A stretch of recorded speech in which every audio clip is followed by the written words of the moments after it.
on what is a momentous and special drama time here over at Preach Gaming. In my corner, I have most of my team that works with us here at Preach Gaming, because this week is extremely special, my friends.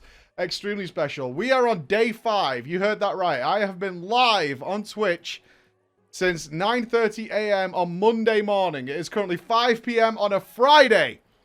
And why? We are doing a charity subathon to raise money for underprivileged children at Christmas, to provide them with something awesome, something amazing, to make things happy. We have, I should say the community has, not only raised tens of thousands of dollars, has broken, as of today, and it is my privilege to share this with you. If we come over here, a sub count of 15,256. And you can see in that top right hand corner where I am right now, there are 41 hours remaining on that clock. And the bottom, you'll see an XP bar. And that XP bar is the final level, which, if met, puts us at a full, non-stop week of streaming, which was the ultimate goal that we aimed for with this challenge. We were worried, genuinely worried that we would make it maybe a day, day and a half. But here we are with 5 days down, 41 hours on the clock, and over halfway to our final goal that we wanted to hit in order to complete this challenge. And it has been an incredible experience, an absolutely incredible experience to see that happen. It's a privilege. So everything will be tallied up once we're done, including the thousands of dollars of donations we've received all the way through this event, to figure out exactly what we could do with that. And we're going to be hopefully sorting out and making people's lives better at Christmas time, which is such a ridiculously stressful time for so many people. It can break up families, destroy things, do all those awful things that we don't want to see. Oh my God, it's been incredible. And I am very tired, obviously, as you can probably imagine. I'm extremely tired at this point with the sheer time that I have been live on Twitch, trying to fit in every minute of every single day, except for sleep time, which has formed its own community. It's formed its own little community, which is pretty exceptional. While I do try and get a few hours sleep in the night, that's past the time. We've had movie nights, and if you've seen on YouTube, a ridiculous amount of highlights of all the special events that the guys have been putting on for us, to the point where we're now so cram-packed that there's no room left in the day. And that will be including Dungeons and Dragons, which will be in the next couple of hours, I think. A game of Dungeons & Dragons, a custom Warcraft-themed campaign that has been put together by Chris over the last month or so, that the guys have put together. And tomorrow, a gaming triathlon, which is me versus Nups for the win. I do not know what Sunday's super challenge is going to be, whatever the final challenge, which apparently is going to be the biggest one yet. Well, that will be revealed, of course, if we've managed to finish that XP bar down the bottom. There will be cosplay. Yes, there will be cosplay. In fact, there was cosplay last night. there was cosplay last night. Thank you, everybody. It's not over yet. We're still pushing. We've still got a couple of days left to see what we can do. But, of course, how can we not have drama? How can we not have drama? No, there's no XP bar and drama. We're good. If you manage to raise the final XP bar during drama, believe me, I will stop and check it. But unlikely. We'll see. We'll see. Final Fantasy XIV has not reared its head yet. It has not reared its head yet. So I'm interested to see when that is on there. I have found out that Final Fantasy XIV is somewhere on the list of challenges. Not that I mind. We were in mind of when to check it out. I do want to check it out at some point. But of course, I've been balls deep in Path of Exile for the last little while. But that's not why you're here today. It's not why you're watching it. If you're watching us on YouTube or listening to us on Spotify or Apple Music or Google Podcast, whatever it might be, it is drama time. It is drama time. It's time to kick back. And for the rest of you who've been doing your hard work all week, time to kick back and relax. So let's do that. If you're new, because you've joined us because you've who's this Path of Exile guy who's been playing Path of Exile non-stop for the last 2 weeks? We have our users, our wonderful viewers, send in the crazy stories that they encounter while dealing with people online. Because once everyone's behind a keyboard, things change. Things change. People get weird, they get wacky, and they do all kinds of things that they would never do in real life. and then they share those tales with us. You can submit them to our website, preachgaming.com, or you can just email directly to drama@preachgaming.com. All right, so this story that Bex has provided for us is called Depravity. And we do like a bit of depravity on Drama Time because people online do get depraved. Yes, they do. So we got 5 names in this one. We got 5 names to go along with this to get us to. Yes, they do. Yes, they do. They do, in fact, do that exact thing. Thank you. I can see the support coming in now. Oh, I should also point out for those of you here who are in the Manchester, Bolton area, we will be at Scan Computers tomorrow. For their big barbecue graphics card blowouts. They're providing graphics cards to gamers at the proper retail price. They're giving away, well, not giving away, they have 700 graphics cards available. And we will be there between 12 and 2 to support that event because that is awesome to make that happen. We went down there today and did a tour of the place. So we've been doing that. So if you are in that area, check it out. MSRP, yes, at the actual retail price. They have 3060s, 3070s, 3080s, and 3090s, I believe. That they're going to, they're being supported by Nvidia. Mr. Nobble, thank you very much. Thank you, Nobble, for the gifted subscriptions. Thank you very much. Miss you, by the way, as you well know. Let's have a story of depravity, shall we? Give me that final day. Give me that final day, indeed. Let's go. Hello, preacher of the glorious chat. I've been tuning into Drama Time for years, and for years I have thought that my story would be enjoyable for you and your audience. Finally, I mustered that courage to put it down to text and send it to you guys. I am now over 30 years old, and it feels good to look back now at how depraved and insane I was, and to share it with you good folks. My tale starts back in 2005. I'm 16 years old, and me and my best friend Dimmy ordered vanilla World of Warcraft and wanted to play it so badly. We've been tracking the game and waiting for it for years. The mere wait for the game introduced us to concepts of MMOs, which in turn led us to play Dark Age of Camelot for years.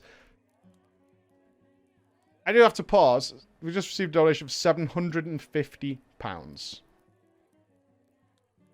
£750. For the kids, they are our future, or so I'm told. Mother of God. XP bar check. Oh my god, the XP bar is so nearly full. Holy fuck. Holy fuck. Oh my god. Oh my god. Unbelievable. Oh, next preach, Colonel Andrew. You can ride on my shoulders. You can ride on my shoulders all the way around. I will carry you every single way. Oh my god. Unbelievable. It in turn led us to play. I'll push it. I'm going to keep pushing on, but you're going to make me emotional. It in turn led us to play Dark Age of Camelot for years, just to keep ourselves busy until WoW released. Keep in mind, preacher, me and my friend don't live in a European country, so getting our hands on that game was no easy feat. You see, preach, we ordered the game and knew it should arrive in our mail delivery station. Which country has a mail delivery station? A mail delivery station sometime in the following days. The problem was this. A holiday was about to begin, and the mail services were closed for 2 weeks. The US does not close its mailing system for 2 weeks. That meant we had to get the game today, or waste our time off school without being able to play World of Warcraft. I mean, what are we supposed to do? Go out, play, spend time with girls, socialize? Fuck no. World of Warcraft is what we wanted to do and all we cared about. The mail delivery services were supposed to be closed by 11 AM. So we knew that we had to get the game before that. We got up, got dressed, and headed to the delivery station at 9 AM. And guess what? The game had not been delivered. We headed back to my place, devastated. I decided to walk down to the mail station again for the 3rd time in 3 hours. I went back minutes before they closed. And there it fucking was. 10:52 AM. It was there. Just mere minutes before my holiday was doomed. There they were. 2 copies of the game. I immediately called Dimmy to tell him the news. Dimmy, it's here! He didn't believe me. He thought I was winding him up. He got so excited he ran over to his house to the mail station without even putting a shirt on. On our way back home, we even came across some cool kids from our class and they were offering to hang out. They also wondered why Dimmy was half naked.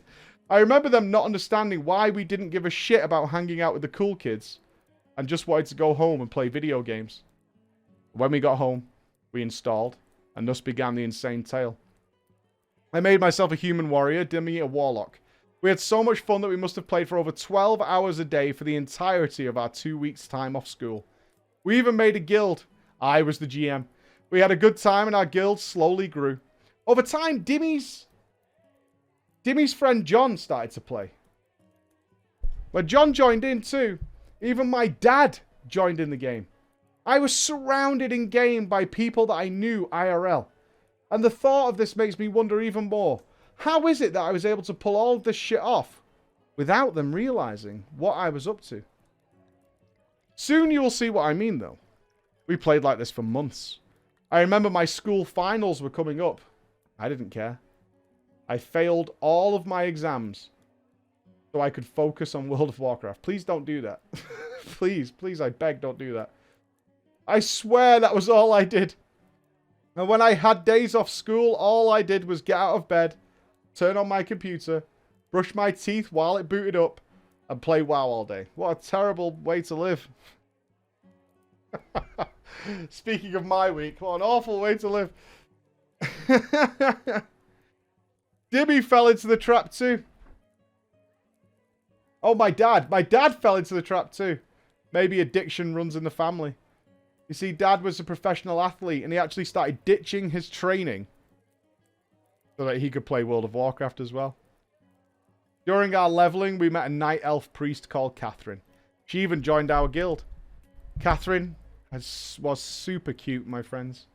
She had a nice voice in voice comms. My 16-year-old mind didn't know what the hell was going on. We played together for a long time and it seemed like she liked me. The problem?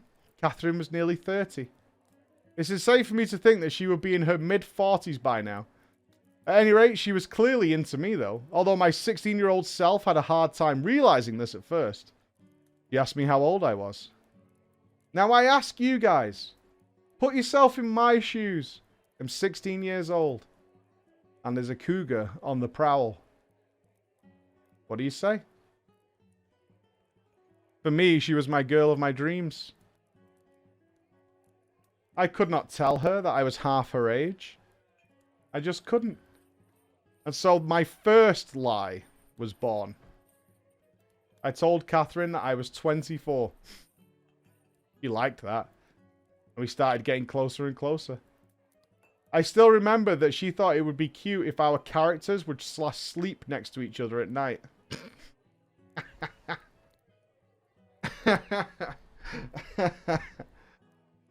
That day came that you could probably imagine. She sent me IRL pictures to my Yahoo email account. That's how long ago this was.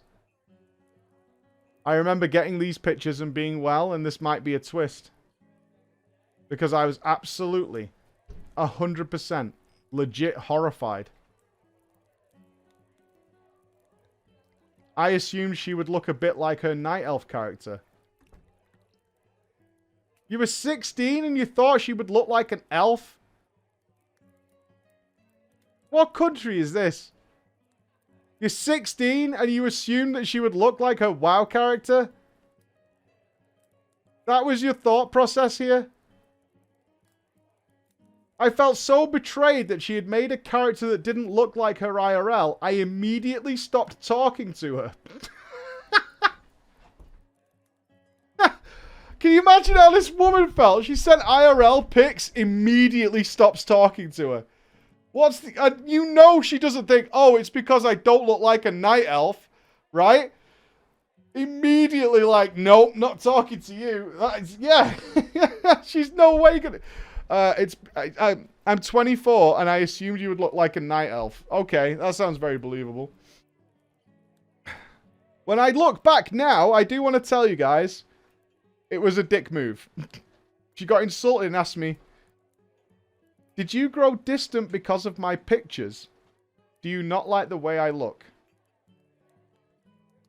The only response I could muster, of course, was, no.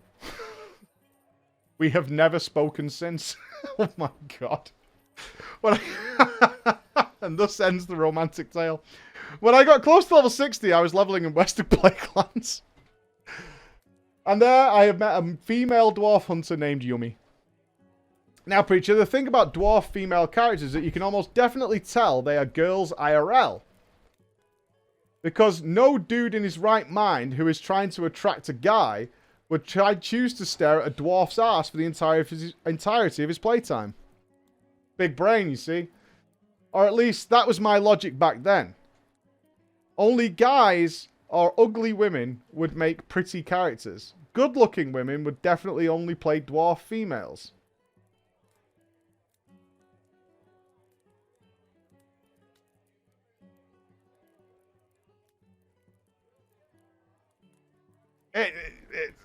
It's a play. It's a play. Let's just be clear. We're discussing the logic of someone who thought his fantasy girlfriend definitely looked... You beat off thinking she looked like an elf, didn't you? Fucking hell, man. Sure enough, Yumi was a girl IRL. She was also an older woman, nearing her 40s. She lived with her fiancé in a small apartment in England. Again, it's insane for me to realise that she would be in her mid-50s by now. She asked me how old I was. The answer easy. I'd already dealt with this conundrum before. I'm 24. She asked me what I was doing for a living. And now here comes my second lie in my ongoing role play with ladies. I had to impress her, of course. I absolutely had to. The truth, of course, I was jobless. I thought at first, I'll tell her I'm a medical student. Yes. But I decided against it in case she asked me questions. Again, smart. It would also be very hard to explain how I could play World of Warcraft for 12 plus hours a day if I was learning to be a doctor. So, I came up with a solution, my friends. I told her instead that I had a job in the army. And not just any job, like a common foot soldier. No, no, no. I was an officer in an extremely elite force that is known and feared worldwide. Don't fuck with me, and I can protect you. And I can play WoW all day. Like many elite force officers. To my 16-year-old mind, that made perfect sense. Looking back at it, Preacher, I have no idea why she bought it, but maybe she chose to. But she did remember. But she did.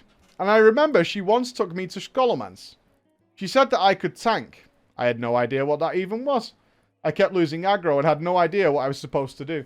And I, to this day, remember that when she whispered me, these were some of the most important and influential words that I have ever heard in my life. Just slap a few Sunder armors on it. I did as she instructed. And the mobs started to focus on me. I was shocked. I was learning to tank. I was becoming useful. I felt like I was becoming a pro. A god even. I could suddenly tank. And be the focus of attention from all these enemies, protecting my friends like an elite soldier in an elite force that is feared around the world. All the heals were on me now. Other people didn't even need healing. Yumi slowly fell in love with me. I don't know how I did it, Preacher. I was never a charmer. But these girls believed the things I told them. Little did I know my lies would, of course, get out of control, as you guys probably predict. I have learned that I could get whatever I wanted by simply conjuring up fictitious stories. I could even tell you something that I never told anyone. And I mean this, Preach. I have never shared this with anyone before. Well, you picked a hell of a place, Arthur. You picked a hell of a place. My first ever sexually intimate experience was with Yumi, the 40-year-old lady on voice comms. At least it was safe.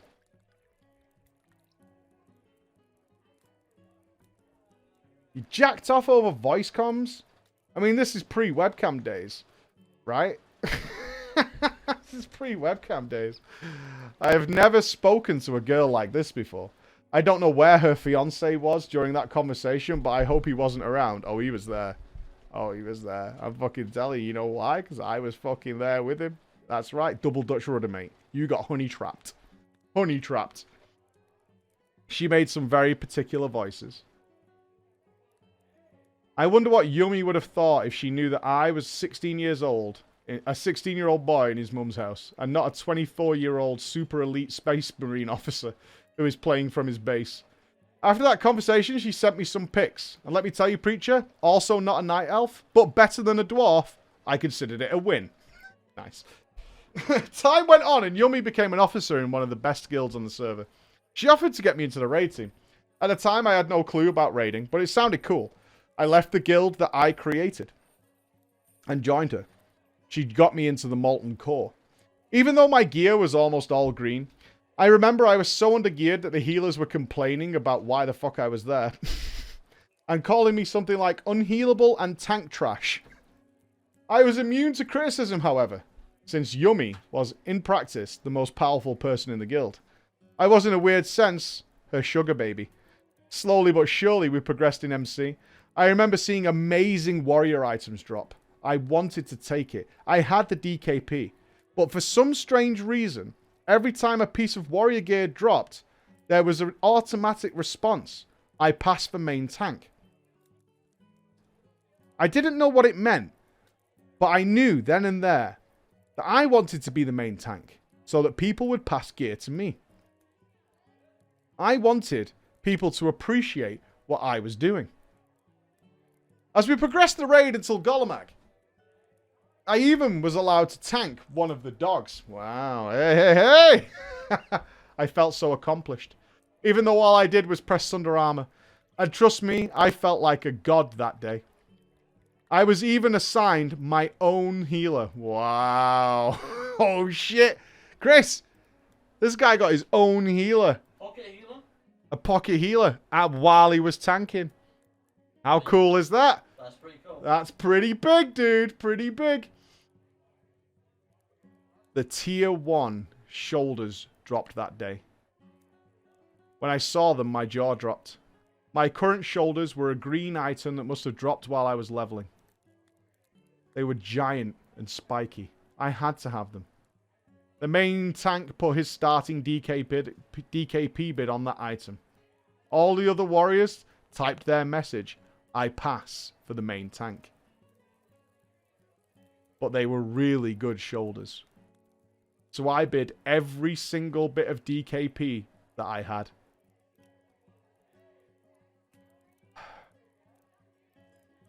That was all I heard over voice comms. He passed. And I won. I was so happy. I didn't even pay any attention to the people bitching of disgruntling voices on guild chat and voice comms. Because I had the shoulders. Let me tell you guys, the guild was not happy.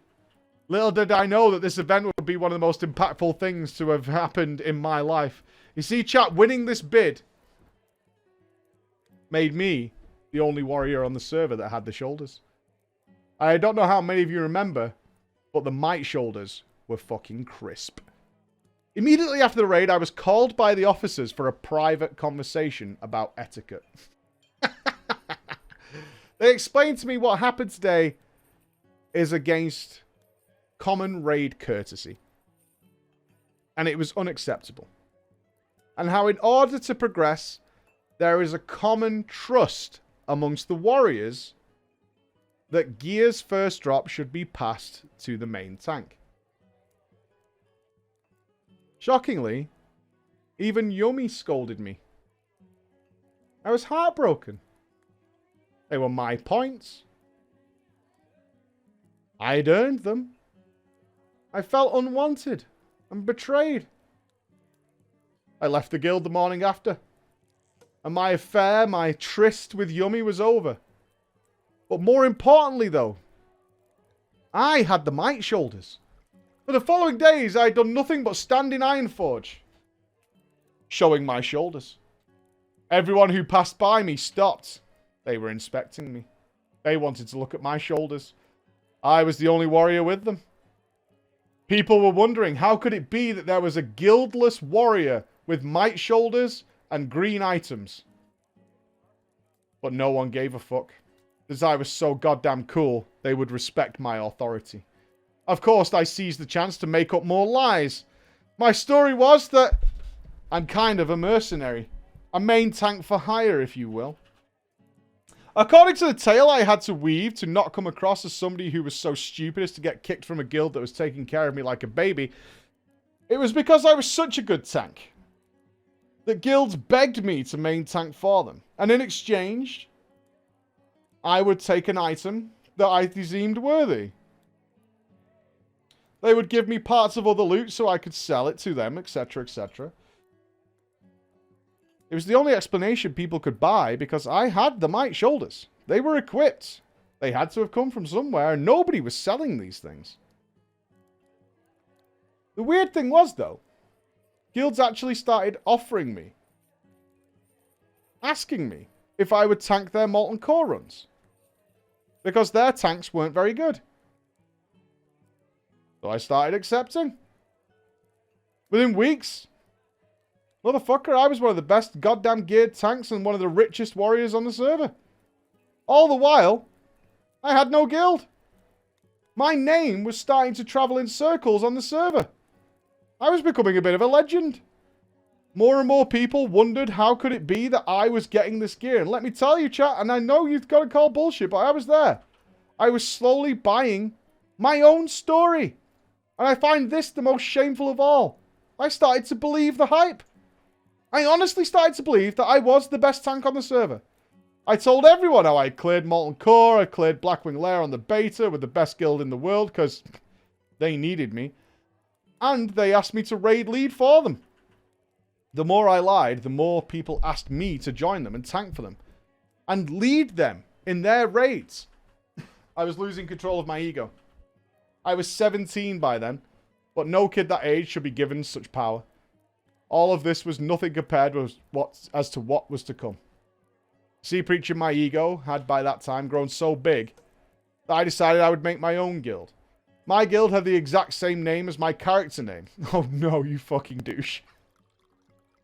And after forming that guild, I kicked everyone out so that I was the only person in it.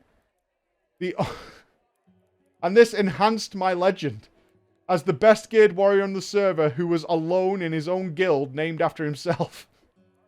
People were actually losing their shit over it. At one point, I managed to get my hands on Thunder Fury.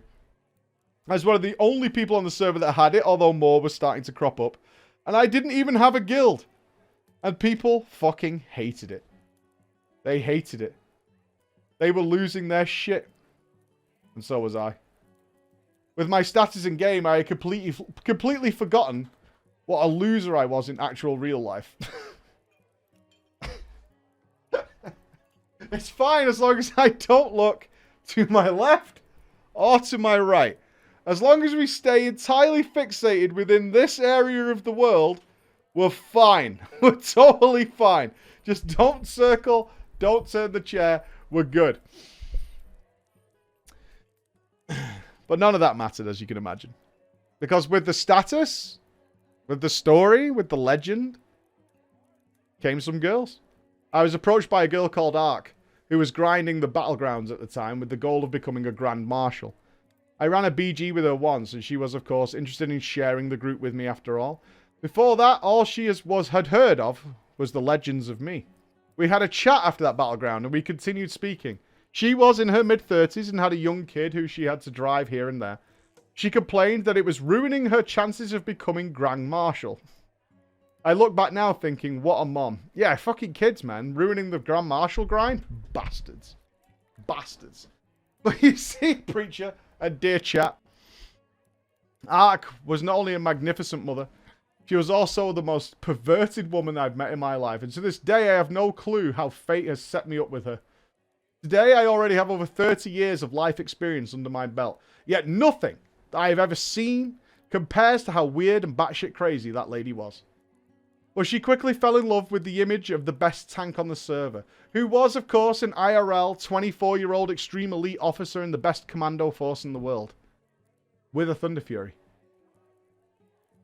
Our correspondence was the dirtiest, most vile and steamiest I've experienced to this day. I have lost interest with all girls in my real life school, which I was failing at and ditching anyway.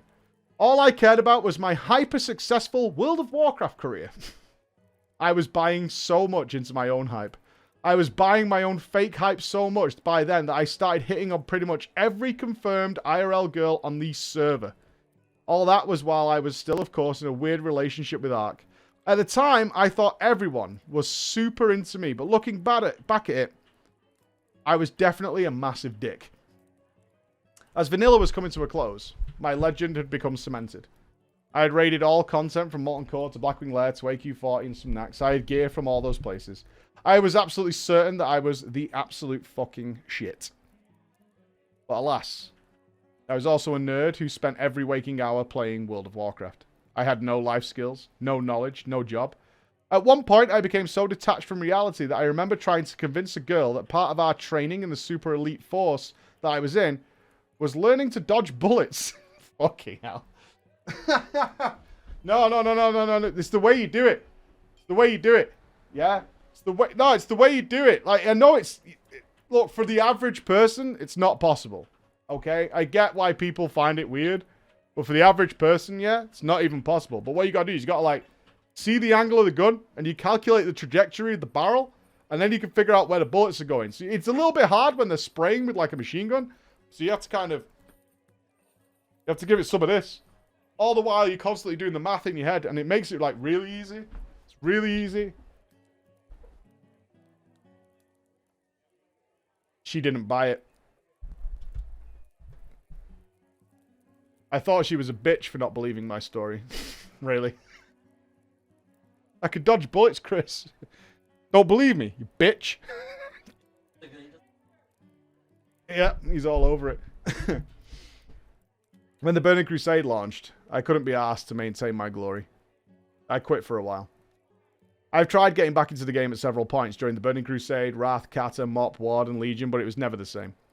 I guess what I had been enjoying wasn't even the game. It was the status. It was the pedestal I stood on. But I can proudly tell you all, for the last couple of years, I did manage to sort my life out. I got a good job. I'm considered successful in my fields. I have taken an oath of truth. And I mean this legitimately as I knelt down and made an oath. I will never lie again. Even when the truth is hard. I guess it's part of growing up. And I can proudly say that today, after all these years, I have an IRL girlfriend. And I have not lied to her at all. And I recommend to all you guys as well. Don't bother lying. True. I'm with him. I'm with him. There's no need for lies. There's no need. We can all get by being good people. Guilty? Really? Guilty? That's a bit relatable. You guys have, well, I imagine most of you have heard my drama time story from way back when, right? My story time. That kind of happened to me. Like, guilds were asking me to tank for them. It's a power trip and a fucking half, man. It is. It kind of happened to me until I got my ass kicked in a proper guild. But it happened. Back then, it totally happened. It absolutely happened. Scary times, man. Scary times. Gary? Guilty but redeemed. I think so. I think so. This is a white fest. Yes. Yes. My worst time, ego-wise, as you guys well know, would actually have been... I think ego-wise, the Burning Crusade was probably the worst. That's when the second best guilds was asking me to train their tanks how to do Allah. Why couldn't they do Allah? I mean, what the fuck? Okay. Guild Espionage. Let's have some espionage. Oh, don't worry. Someday, anybody who feels like that, someday you'll meet somebody who is fucking so much better at you than World of Warcraft or any game that you'll just feel bad. You'll just feel atrocious. Let's have some Guild Espionage. No hello? Okay. No hello in this story. Alright, kind of rude. Kind of rude. I was guilty. I was super guilty. This all starts in the finals week. This all starts in the final weeks of the best expansion, Battle for Azeroth. I returned to... BFA is considered better than Shadowlands, isn't it? Is that right, Chris? Yeah, but you remember, one time we saw Ward as being the first shit. Hmm. Effective Guilty. Guilty. This all starts in the final weeks of Battle for Azeroth. 8.3, that's fine. 8.3 BFA was okay. I returned to play with a really close friend of mine named White Shack. While we have never been in the same guild, we used to play together a lot doing pugs and M pluses and things like that. He was my go-to shout. White Shack invites me to his mythic raiding guild and says that while he can't guarantee me a spot in the group, he's been struggling to fill slots as the game winded down, that maybe I'll get in a couple of M plus groups, and then from there progress and join the main raid team. I agreed, excited to return and jump into some high-level raiding before the expansion was done. The guild seems normal enough to begin with, nothing standing out. Normal raid times, decent activity in G-chat. I was even invited to a couple of battlegrounds for a fuckabout and talking shit in voice. While they did use some words that weren't exactly, you know, PG, I felt like the group was welcoming. Does that mean they're racist? That's what I hear when that... Chris, let me put this line to you. They said some words that weren't exactly PG. You instantly think racism? Yes, game words. Yeah, I instantly think racism, like, immediately. Like, there's zero points in my brain that doesn't take that as racism. Towards the end of the night, I began to ask about basic stuff. How are your raids? How have you guys been doing lately? That's when I think I poked the bear, ladies and gentlemen. The first hint at problems appeared. They mentioned how they were doing really well. But the raid leader, Gary, kept bitching at them and riding their ass. Gary was then described to me in full detail. He was loud, abrasive. He wanted nothing more in his whole life than for us to finally kill N'Zoth. This was the first that I learned that they hadn't finished the raid, despite more than 3/4 of a year to do so. His anger in raids would cause breaks, as he would have to excuse himself to go and smoke after screaming at someone for missing a mechanic or causing a wipe. Immediately, I felt like, nah, I don't want to raid here. But White Shack told everyone to ease up and that they weren't being fair on Gary. I dropped the subject, but went back to laughing about how bad I was at PvP. Let's just leave it there. After a few weeks, a couple of names I had begun to recognize stopped showing up in the Discord.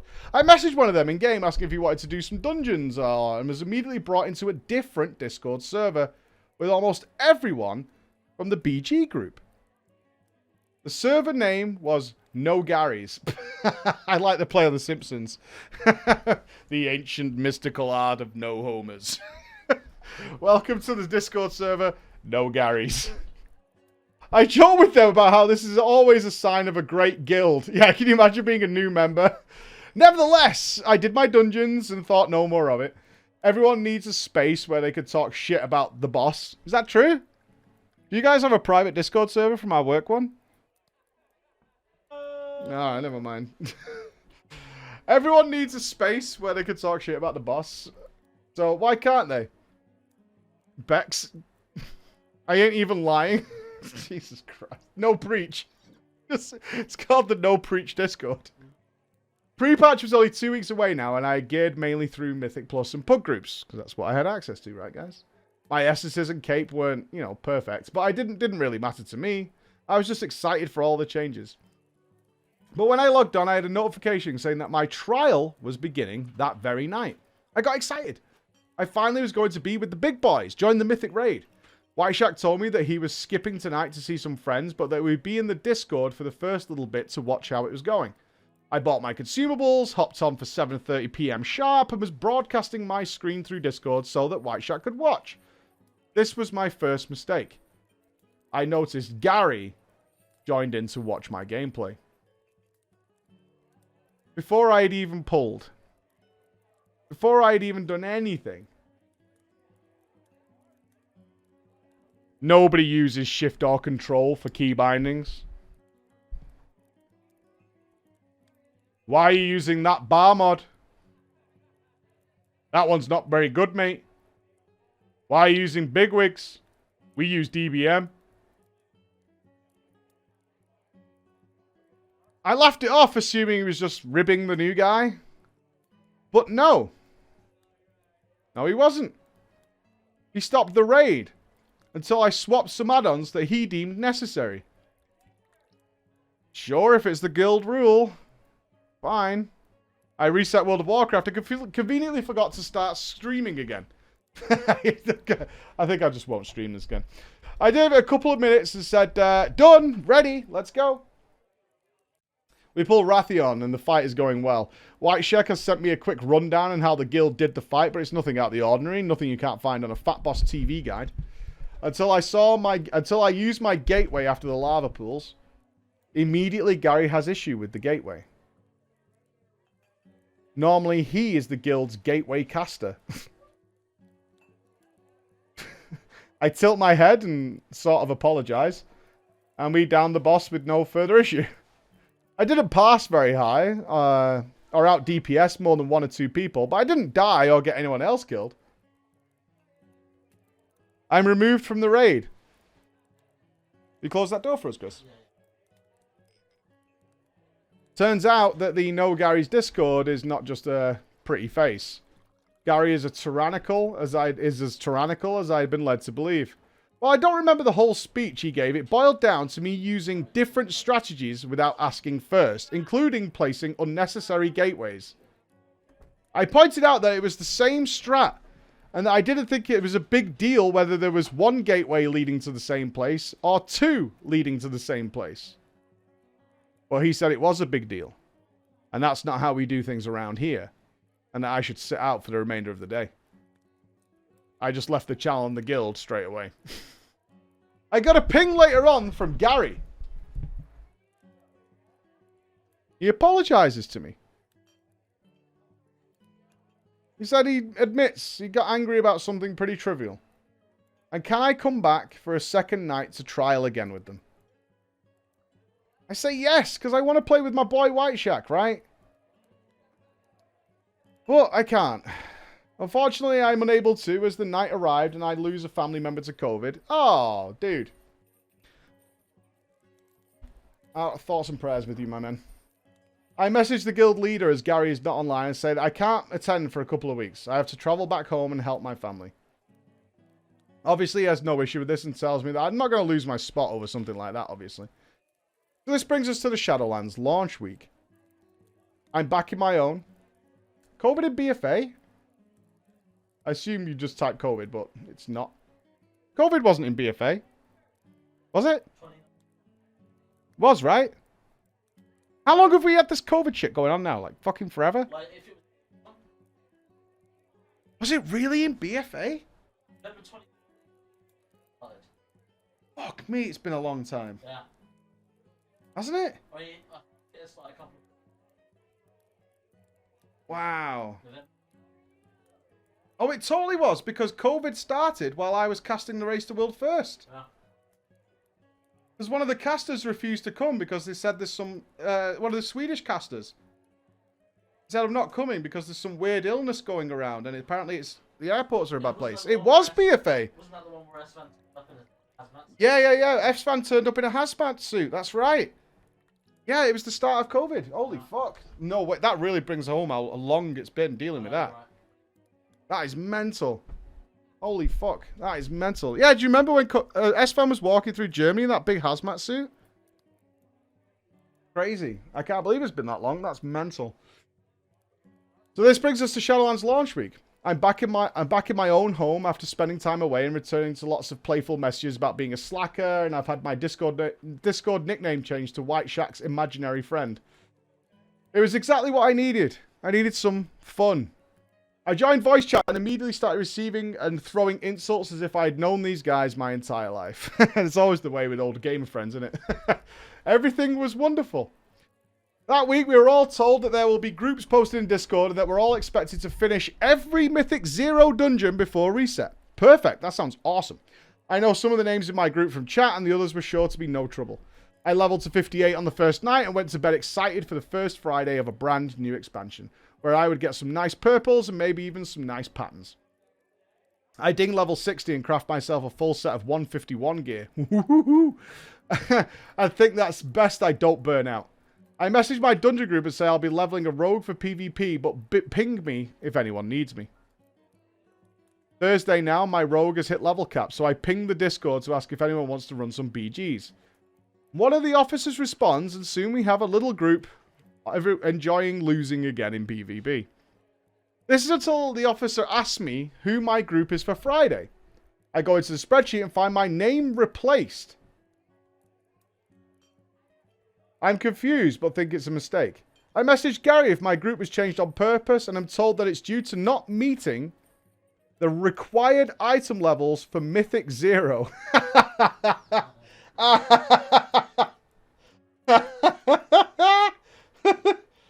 The minimum item level for Mythic 0. Oh my god.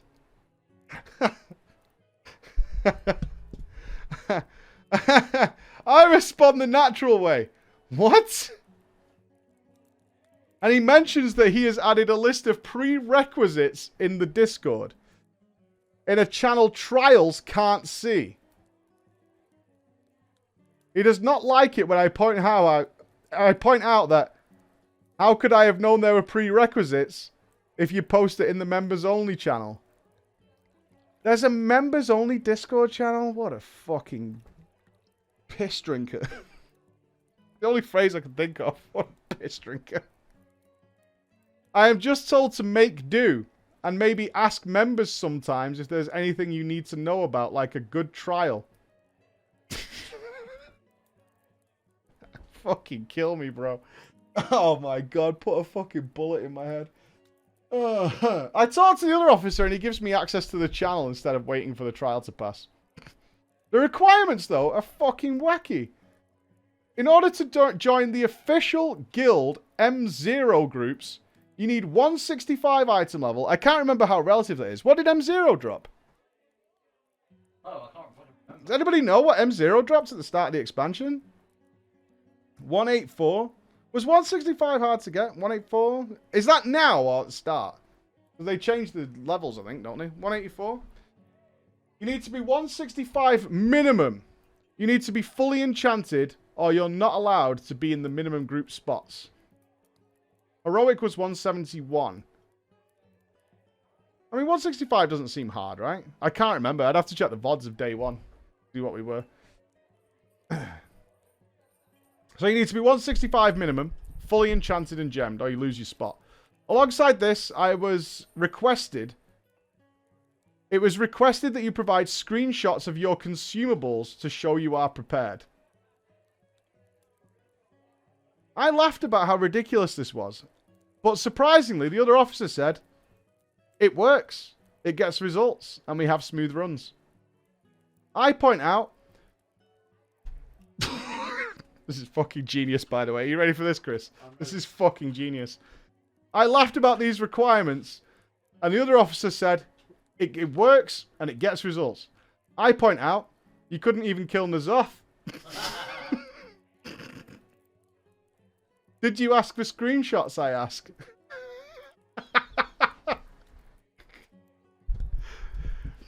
The voice chat gets a little tense from there on. I think that's an appropriate response. Are you sure it works? To be fair, it probably does work for Mythic 0. They could probably get it done. I decide that maybe I'm being wrong here. If it does get results, it'll be fine. Anyway, I've gained a new love for PvP, and I could just gear through that. Surely if I stack enough honor for normal and heroic raid release, I can at least be close enough to the rest of the group to be considered for a spot in Castle Nathria normal heroic, right? The rest of that week is not very eventful. Dungeon groups progress mostly on their own groups in voice channels. I spend most of my time in Battlegrounds gearing up as best I can. I pug a mythic or two, but don't enjoy it. I tell White Shack that it's not how I planned on returning to this game, man. But I'm excited enough for the raid that maybe it'll work out, but, you know, it's not working out, really. Let's take ourselves to December 4th. We have our second, but final, pre-raid guild meeting. And must attend event. I join the chat and sit excited, eager to know what I will need to guarantee my spot. The first thing that Gary says. The first thing. To be clear, anyone who has not been active in the official dungeon groups is not allowed to join the raid. Well, there it is. I interrupt and just ask, is that including me, I guess? He tells me, yes it does. And that before the meeting, he checked my character, and that even if the lack of dungeoning within the guild hadn't got me disqualified, my idea that PvP gear will do just doesn't hold water. I laugh down the mic and call him out. You took me out of the dungeon gearing groups, so I used the other method. What else was I supposed to do?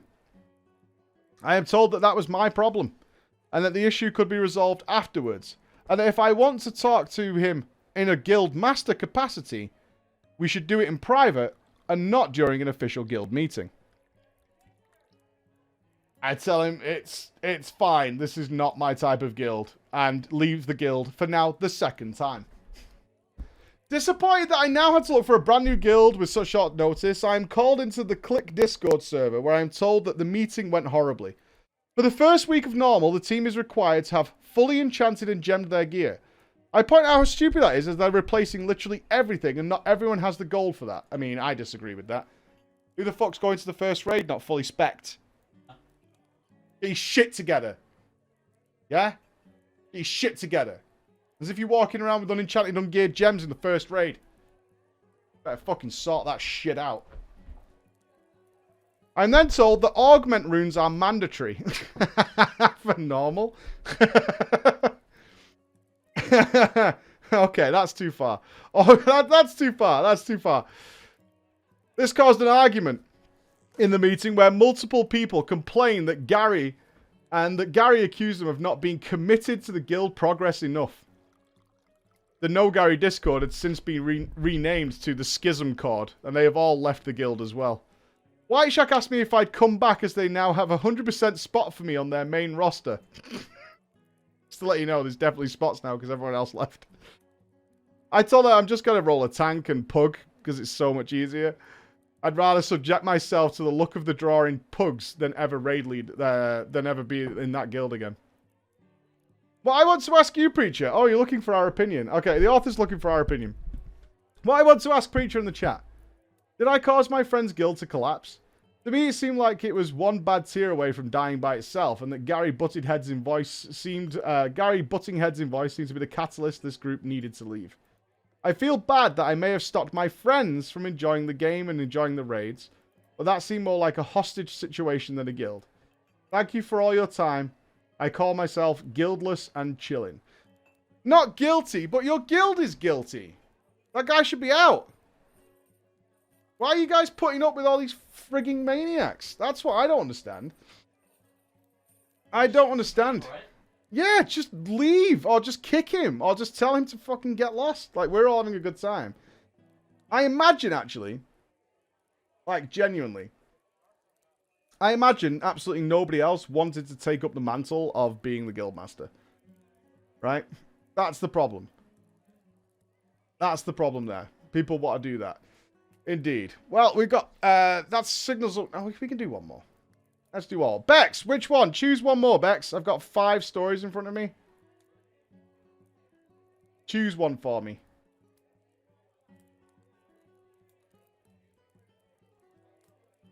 Third is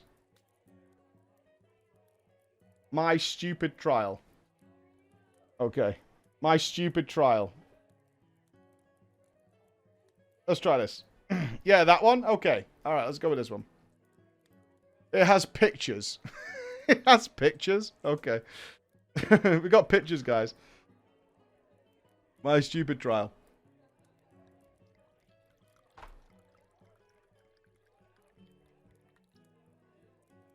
Perfection. Name is Trolls. Oh, we need some input from you guys. We need a guild name for a C-rank pleb guild and a guild name for an awful guild. So I'm guessing the awful guild has a really cool name. Because awful guilds always have really, really, really cool names. Bald, Fat, and Ugly. Don't you take my guild's name. The Bob Rosses. The Dongles. Alright. Apparently the way I say dongles is really good. And the boons. The dongles and the boons. Alright, I like it. Praise be to the boons. The boobas. Yeah, Boone's Boys. I like that. Boone's Boys. I love the little Boone emote. PGE Boone. Can we get a wall of PGE Boone? Praise be to the Boone. Okay, here we go. Alright, Preacher, I've got a bit of a story for you. A short one, but balls me is hilarious in at least every retrospect. For context, and so everyone knows my history with this game, I started in Legion and played very casually. Look at all them boons. I got into World of Warcraft after a decade of being curious and hearing about it, but I couldn't until I had money of my own. Now, while I play casually, just doing world quests here and there, leveling through order halls, playing all the classes a bit, going into BFA, I decided to give raiding a shot. I ended up as a healing officer in a guild. We were a curve guild. And recruitment officer, and got us a solid team to progress through heroic and mythic once we got heroic down. We always got curve, but just didn't have 20 consistent players. We actually were a top 500 on our server, which is one of the most populated ones in North America, when Crucible of Storms came out. Granted, it was day one and we just breezed through normal and heroic, but fuck, it still counts and our name was on that list. The guild I was in, the Dongles. And the Dongles, we lived up to our name. Down boss's first pull, wipe on trash, was our guild motto. Praise be. Praise be to that motto. We had a bunch of good times and great banter. Everyone was kind of a dickhead, sure, but we all took it in stride. I gave as much as we got. And despite the memes, everyone gave a shit about each other. Great things for people who were connected by a video game, such as trying to help a guildie who needed a new computer or giving our love to a guildie who had a baby. That was the kind of guild I always wanted to be in. This is not a story about the Dongles, though. This is the story of the first guild I trialed after that guild. I couldn't take being in this guild for more than 1 hour. Onward, however. The Dongles dissipated in battle for Azeroth. Because everyone, and I mean everyone on our raid team, just hated BFA mechanics. Suffice to say, 8.2 and Benthics and more AP farming wasn't enough to bring people back. Benthic pearls didn't bring people back to the game? That ain't right. That ain't right. So I took a break. I needed to finish up my master's degree, which I did out in Essex despite being American. You came from America to Essex. Your country treated me very well, Preach. The standard was pretty low, as I'm an American, just FYI. Where in America did you live that you were impressed by Essex? Sweet Jesus.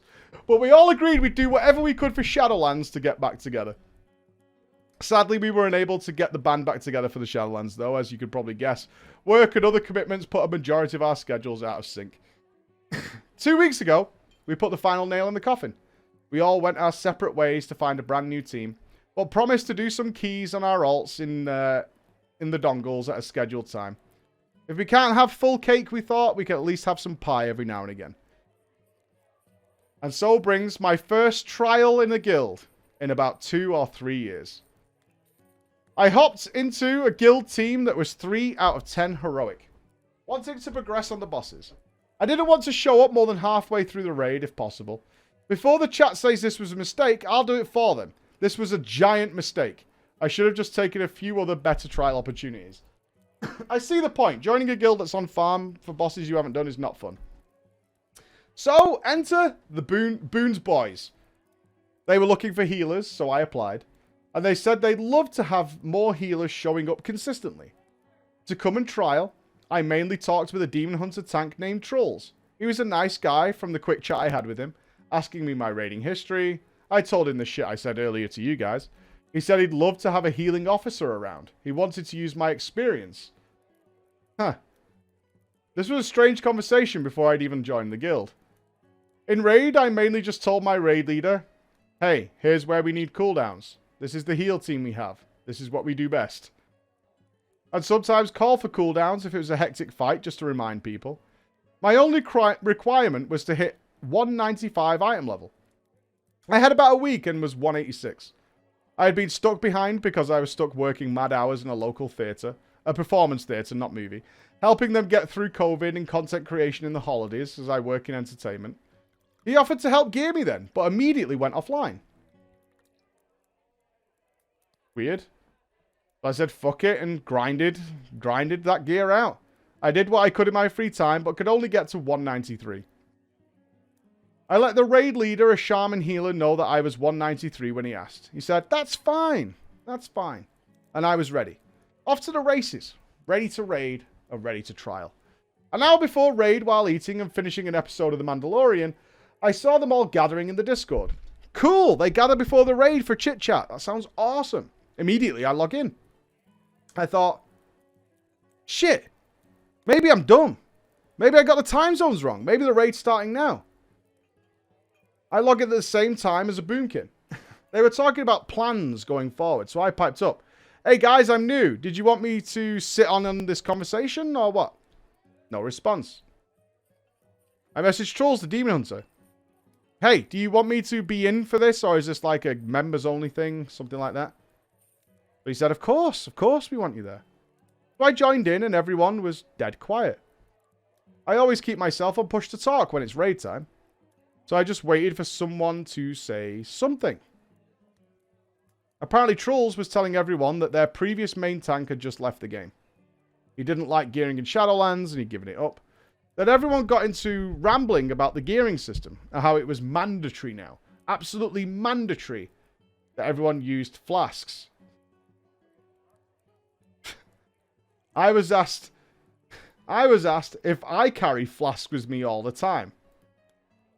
My response was, yeah. Why wouldn't I? They asked me no more further questions. I bet Spirit Shell build on Shriekwing, which wasn't necessary, but I wanted to learn the playstyle as everyone kept rambling about the tank leaving and how bad gearing was. I thought nothing of it and clarified some mechanics on the bosses before going in. Then I realized something. They had been talking for 10 minutes past raid start time. No one had been summoned. In fact, Trolls was debating about switching to his mage and raiding on that so he had int buff. And if we did that, the only downside that we'd have to pug 2 tanks. I'm not healing pug tanks, I thought. Not in my fucking trial. I said that's really stupid. Why would we give up a main tank for 2 pug tanks? Everyone thought I was memeing. I wasn't. And they went ahead with his 5-head plan. We eventually got 2 pug tanks. And when they arrived, they kept bantering. No one pulled trash. They didn't start the RP to spawn the trash. At this point I thought, okay, I mean, whatever. It's a casual heroic guild. They seem chill. As long as we down bosses in there and everyone's kind of relaxed, it'll be fine, I suppose. At least until, like, for this tier. Well, eventually we pulled Shriekwing. I didn't play it perfectly, still learning discipline. My last main was a monk, so a lot easier in playstyle, but the boss died. The other 2 healers were ahead in HPS, but they were both shamans. And I hit my goal of properly ramping into Spirit Shell on boss CDs. At least I did that bit, the bit that was important for me. And at least my HPS was decent. As arbitrary of a stat as that is, I did okay. It was good to see that I was where my spec should be, especially for someone who hadn't, like, nailed it down perfectly. The rest of the team, though. A regular Deep in the S guild dropped echolocation on the raid as we baited out the heroic mechanic, then pretending it wasn't him when someone said who did that. One of the pug tanks died in phase 2, no idea how, but fuck it, the boss died. They went back to rambling, a few of them halved out to start changing talents because they complained tomes were too expensive. I offered to just give them some tomes, but they ignored me. Whatever. I got some loot from the boss. Probably would have been 195 now, but the boots were my Lego, so fuck me. And then we got to Huntsman, and holy fucking shit, these pug tanks had no idea what the fuck was going on. One of them wasn't in our Discord and took dogs without telling the other tank, pulling them around the room, resulting in phases where pools were dropped everywhere. This terrible pug tank was, of course, from one of the servers that must not be named if you're in NA. I feel like this is going to be against a certain country. Azralon? What's wrong with Azralon? What's wrong with Azralon? Azralon, PogChamp. Ragnarok's? Lots? Oh, horrible? Okay, Team North America knows it. Rag, Azralon, Okay. Alright, so you guys do know the history of Azralon. Fair enough. He just started running around with the ads, breaking CC without saying anything. As the boss got lower and lower, no one dropped pools anywhere, and I got fucked by Sin Seeker as the team started to bleed off, which then resulted in someone making a racist comment about Brazilians, which for me was going over the line. As we're on a Brazilian server. Okay, here he's backed up. At this point, I decided to message trolls and ask him if their fuck-ups would if the other players' fuck-ups would affect my trial, as it shouldn't, as the boss got pulled where we were doing other things. I don't quite recall this pull, but it went poorly. I think it was the same shit again, done by a very uncoordinated team. The next pull comes and the shamans both burn their heals and mana pulls literally within 10% of the boss health. I took it slower since they were tackling all the healing and these avoidable mechanics were being avoided. Just keeping a steady DPS healing rotation. I got this over time, boys. Then on the second phase, the Ripped Soul spawns in. Way closer than they should be. None of the shamans started healing them. So I spammed that Shadow Mend, my friends. I spammed it like I meant it. I fucking went to town. I got one by myself. Next one spawns next to the boss and hits the boss because the tanks didn't know what the fuck they were doing. I watched it happen. I just stopped pressing buttons. The shamans, though, were going all out. They really liked that chain heal button. I keep bringing up shaman healing because of what happens next. As we all release, the shaman from earlier messages me in the pink and tells me that I'm slacking. I should be set out until I hit 195.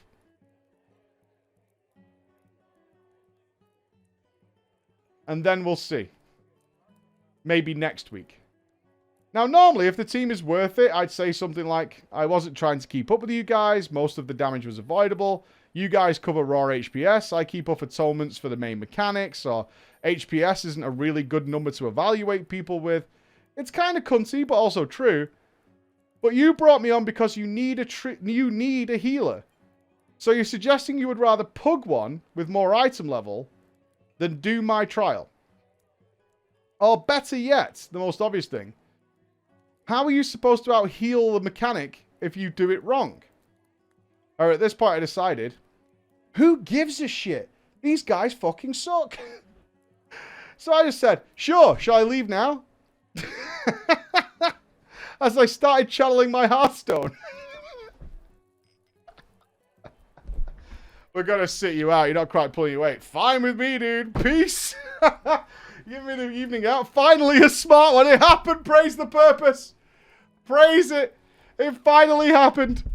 Bye. I didn't even say anything in Discord. I got no reply, so I just hearthed the fuck out. I don't even know if he checked in with his fellow officers, the raid leader or the GM. He just messaged me and said leave. So I did. Didn't ask me to swap spec to make up the healing deficit as Holy would have done more HPS. I told them both I could switch to Holy if need be before the raid. Wouldn't even mind playing Shadow if it helps out, but no. Just told to leave. And told we'll see you next week maybe. No, we won't. I decided not to completely torch the bridge though. Trolls was a nice guy who brought me in. And who knows who ends up in what guild in the future. So I decided I'd message Trolls and tell him basically, hey man, bringing 2 pug tanks to my trial is not cool. And then being sat because my HPS was low. It wasn't even low compared to the overgeared shamans. And only being given 4 pulls of a raid to do a trial. All on top of the wipes not being related to healing was not smart and a pretty dick move. I decided to wait for the raid to end in about 2 hours. Yes, it's a 3-hour-long raid that started half an hour late. They spend about 25 minutes just talking about random shit, not even pulling trash. I mentioned this incident to a few of my old guildies who immediately began memeing me for even sticking out that long. Mainly due to an old guildie who was a holy priest carrying me through a run when I was 170 or so. He responded, do they know what a disc priest does? He seemed confused too by what had happened to me. I joined in the fun too and made myself a little meme to go along with this, which is if you could just keep up with the rest of shamans, that'd be great. That would be super if you could just keep it up. And then you could pass your trial nice and easy. Very simple. Honestly though, I was a bit mad about my flask. Considering they made such a big deal about how elitist flasks were. And I hadn't even used a full flask. They all told me the same thing, though. Leave that piece of shit guild. Which I'm sure your chat is spamming. Of course I was going to leave. But I just want to be nice to trolls who was nice to me and not straight up leave without saying anything. As when I was an officer, it was disheartening when people would just leave the guild during a trial without saying anything.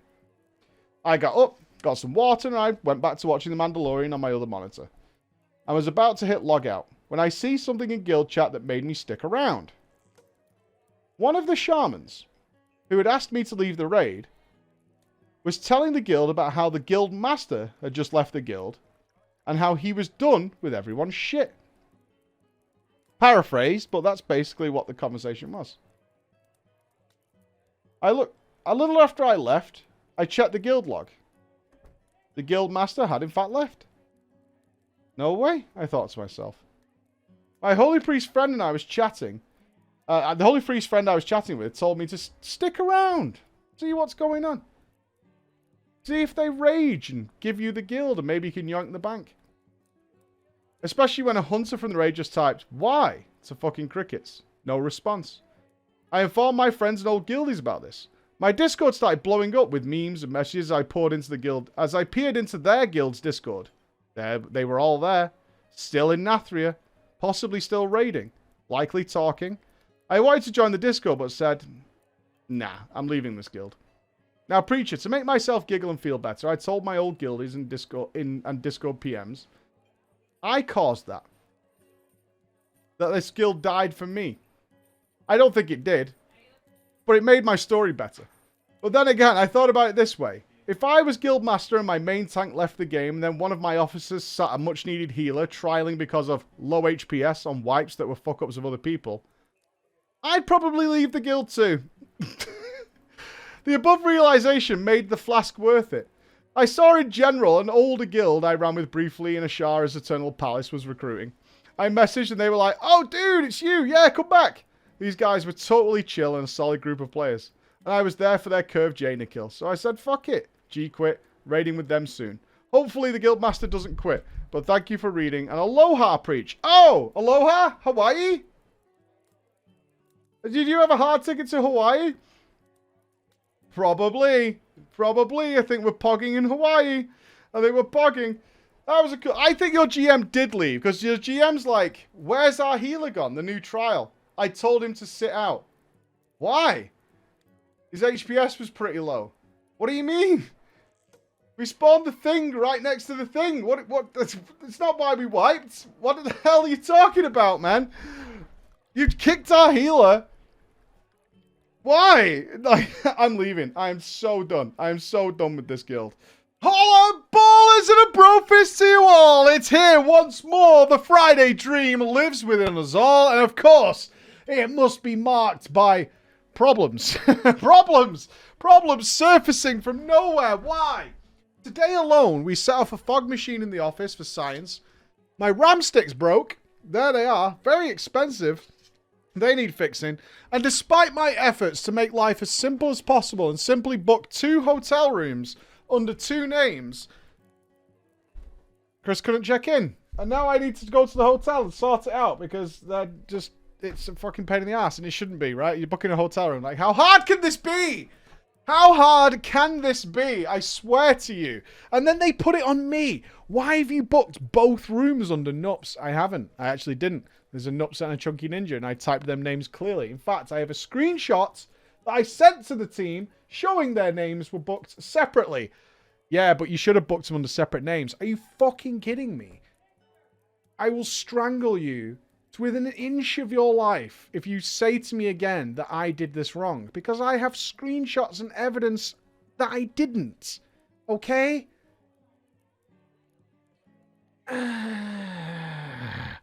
But yes!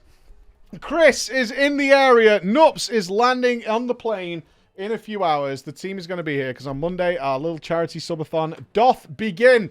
Monday morning at 9:30 a.m. we will begin the stream. And there's so much planned. My office is now filled with stuff. as is my living room, with ideas and tasks that the team has come up with for us to enjoy over the next week while we have a little charity run to see exactly what we can do and provide some toys for kids at Christmas for parents who lost their jobs over at COVID because of the COVID stuff. So it should be pretty fucking fun. I'm hoping it's going to be fun. I'm going to be very tired, but it starts on Monday morning and I hope to see you. It'll be running for 24 hours, so it doesn't matter if you're in the UK, US, Europe, Australia. Doesn't matter. Doesn't matter. It will be going on non-stop for potentially an entire week. So it should be a lot of fun. That's not why you're here right now, though. Although I should mention, last night, if any of you are into Path of Exile, I was graciously asked to come on the Raycast podcast and talk about my experience going in blind into Path of Exile, into a game that is notoriously difficult to learn and understand. I have been, and still have been, investigating it without any guides or anything, any assistance whatsoever, and it's been an absolute blast. Been an absolute blast. So we did a podcast last night, which I believe went well. I, of course, had to have chat hidden. And the guys were very gracious about not spoiling anything for me and trying to ask me questions and things like that. So it was an interesting experience. Often I am brought on to be the knowledgeable guy, but this time I was the idiot trying to figure stuff out and work it out. So I think it went pretty well. It seems to have gone down very well. So if you're interested in that at all, it's well worth checking out. We talked a lot about World of Warcraft, a lot of comparisons between those things and recent things that the PoE has been going through and how it links to maybe similar things that Blizzard has been going through. All those kinds of things have been happening. So well worth checking out. I'll post the link on YouTube when we have it. I think it's already out, so I don't know if we can do that, Bex, and just get that out there. You've probably already done it, knowing you.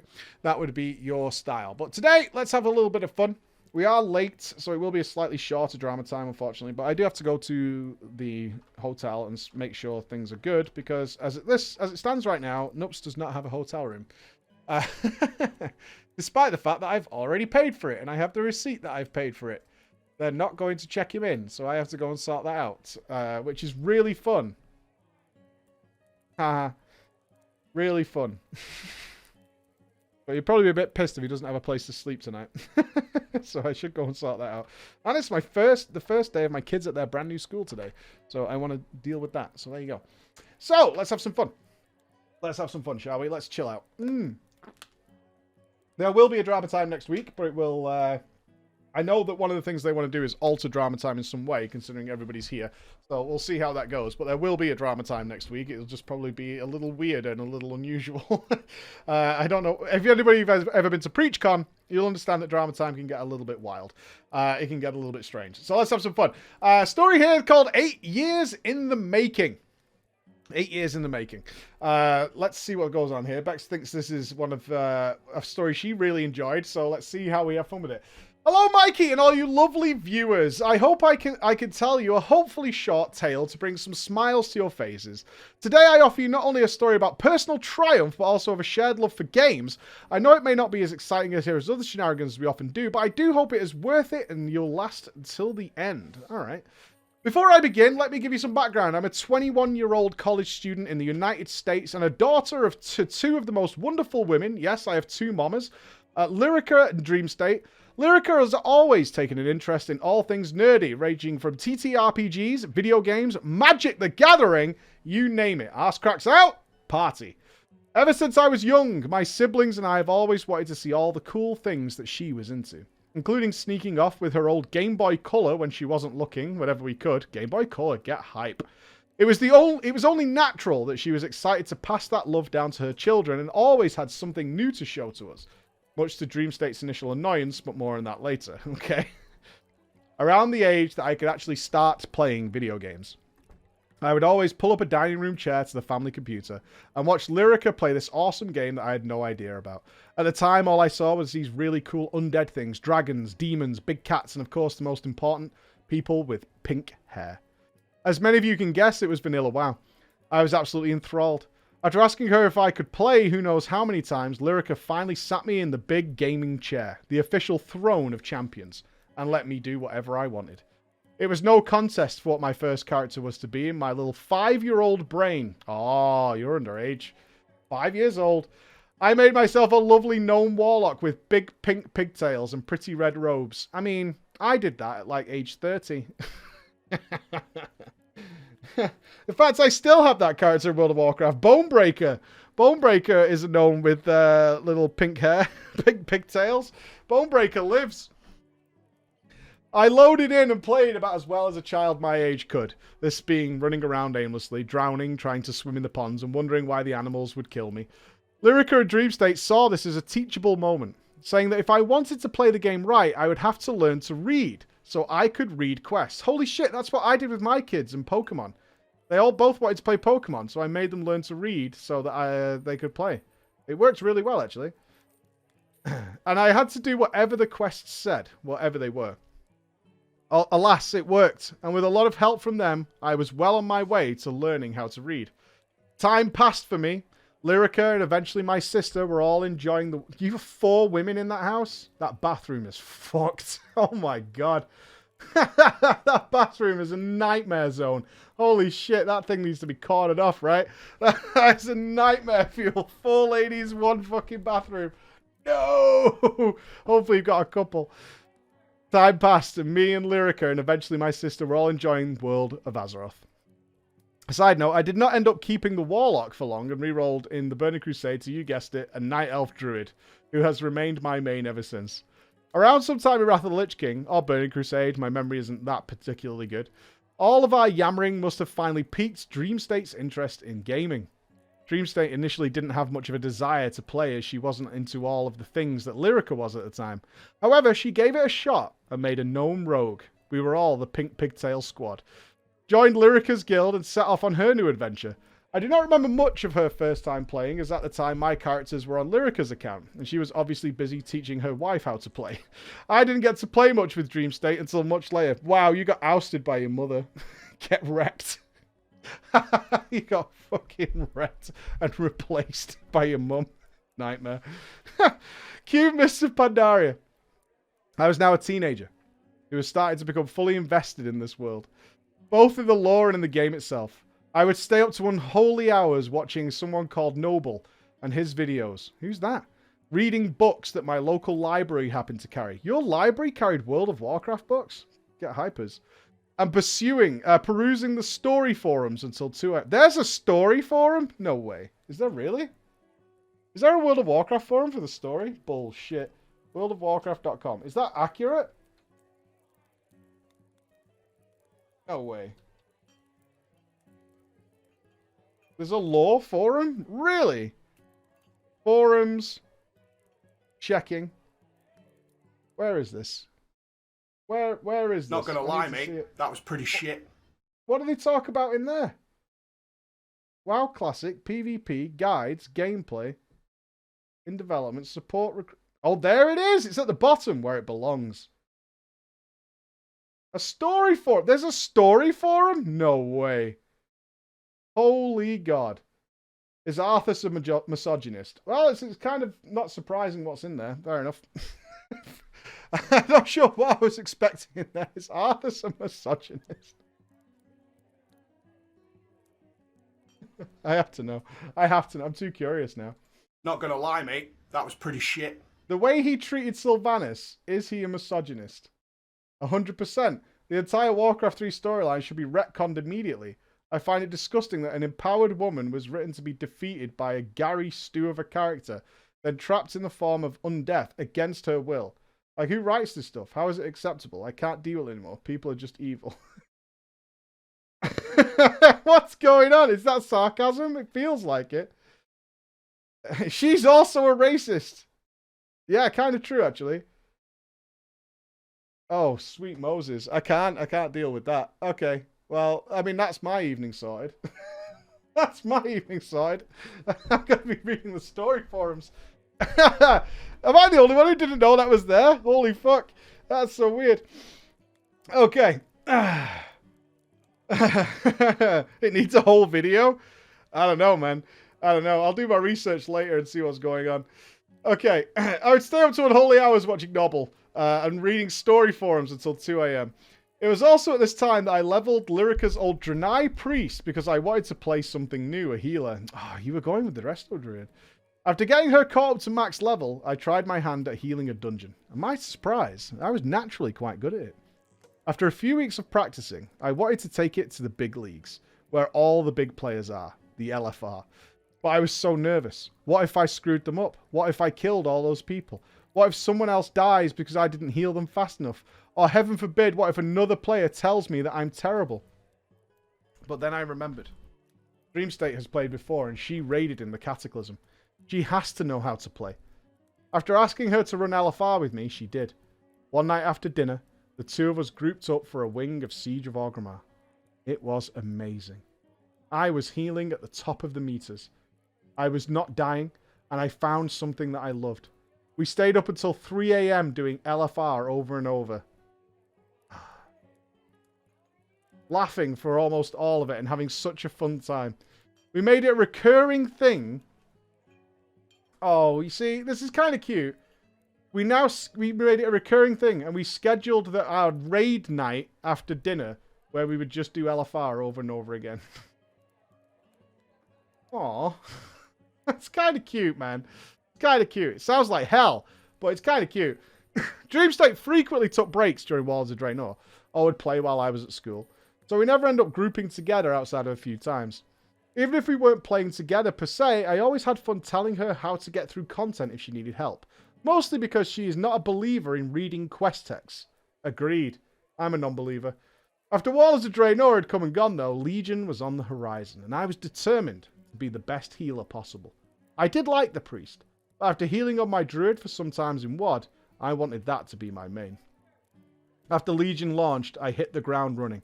Once again, spamming dungeons without a hitch and felt comfortable learning the new shiny buttons that the expansion brought, and was ready to start grouping up with Dreamstate.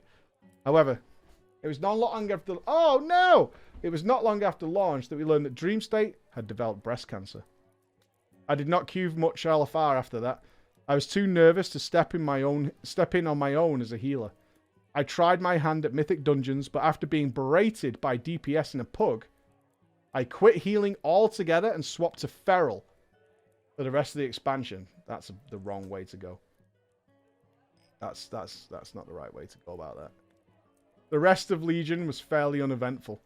Never doing any content beyond the occasional LFR. However, as a side note, I did end up getting my Feral Mage Tower appearance.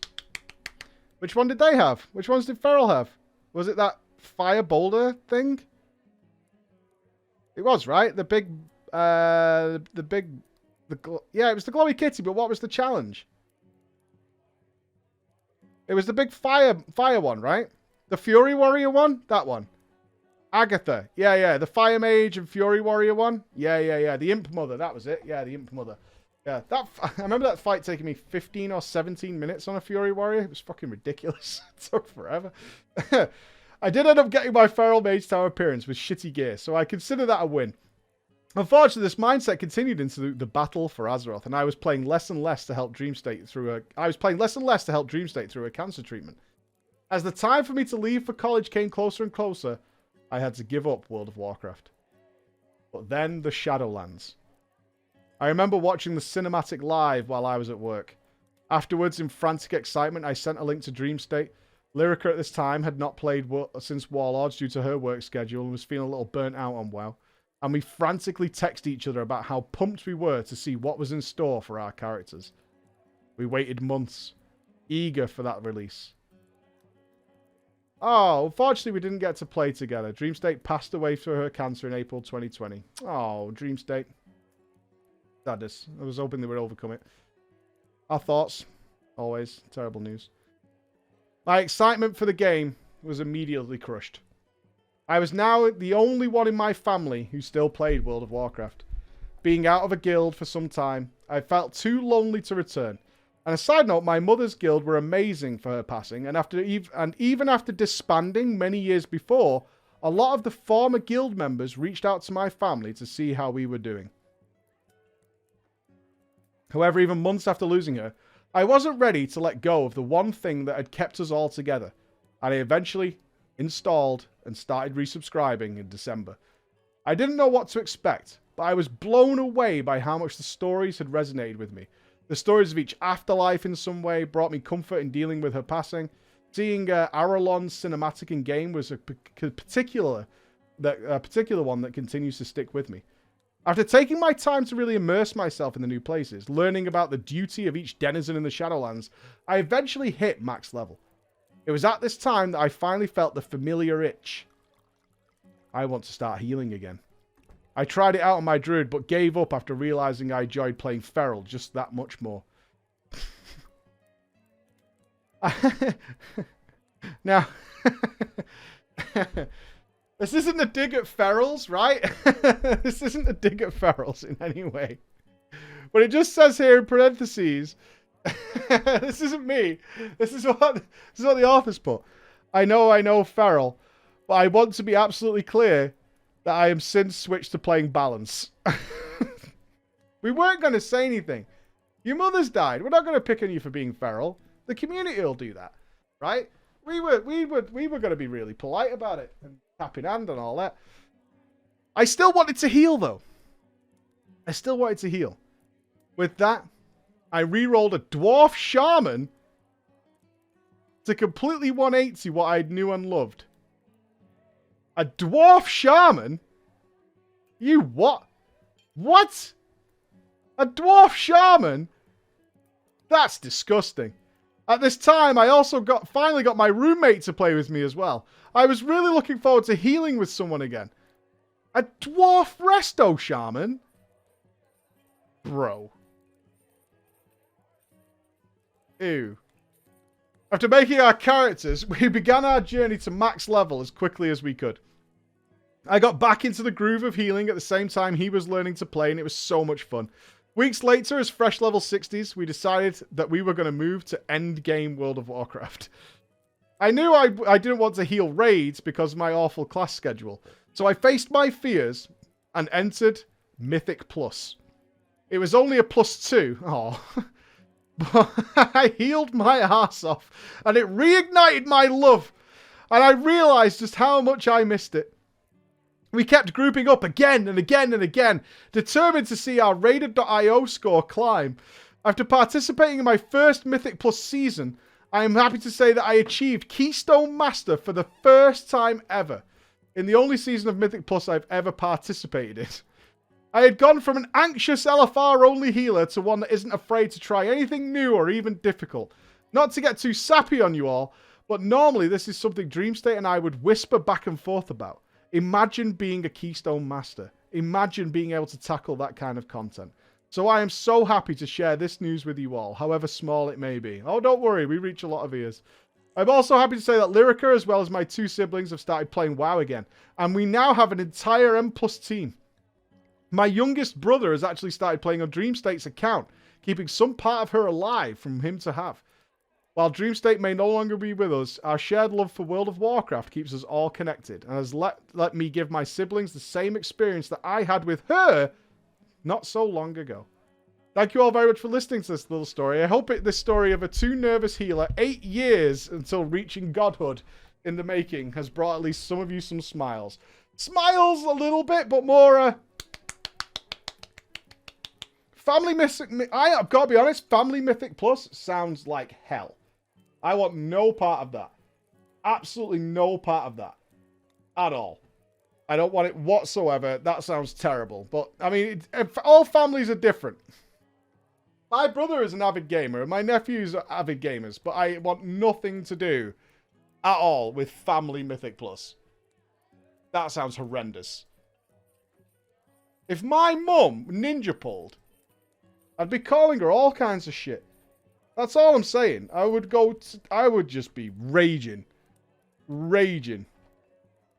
Absolutely raging. I bet she picks the wrong fucking choices. I bet you she picks the wrong choices from the thing. Right, guys, we need a guild name. I would never play World of Warcraft with Emma. That is the quickest ways to divorce I could possibly think of.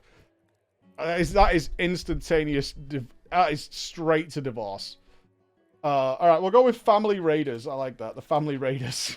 Sounds terrible. Family Raiders. Alright, the story is called Crap and Delusional. So this might be kind of the opposite feels we got from the last story. Crap and Delusional. Alright, Crap and Delusional. Alright, this is setting us up for gold. Preacher, I'm an avid subscriber of your channel. I've always loved listening to Drama Time. I've done some really stupid things in World of Warcraft, in the past behaved like a dick, but never thought that I would have a tale worthy of your audience until this day. Please. Oh, okay. They're seeking advice. Yeah, I can see the guilty already appearing. Please, can yourself and your audience let me know what we did wrong? Okay, so it's more of a curiosity. Or just generally your thoughts on this whole situation. I have changed the names of people in this tale, but feel free to change them again. We will. We will. Our wonderful website supporters are the names in our stories. Let me first preface this with some history then. I am not a great World of Warcraft player, but I get by. I have been good enough to get heroic curve in each expansion and raid tier, but never a mythic. When I first started World of Warcraft in the Burning Crusade, I had great aspirations of being amazing, and this led me down different routes, including co-leading a guild, where honestly I maybe was a bit of a dick and pushed for progress in a way that maybe, a lot of maybes here, that maybe I wasn't a nice person as I should have been.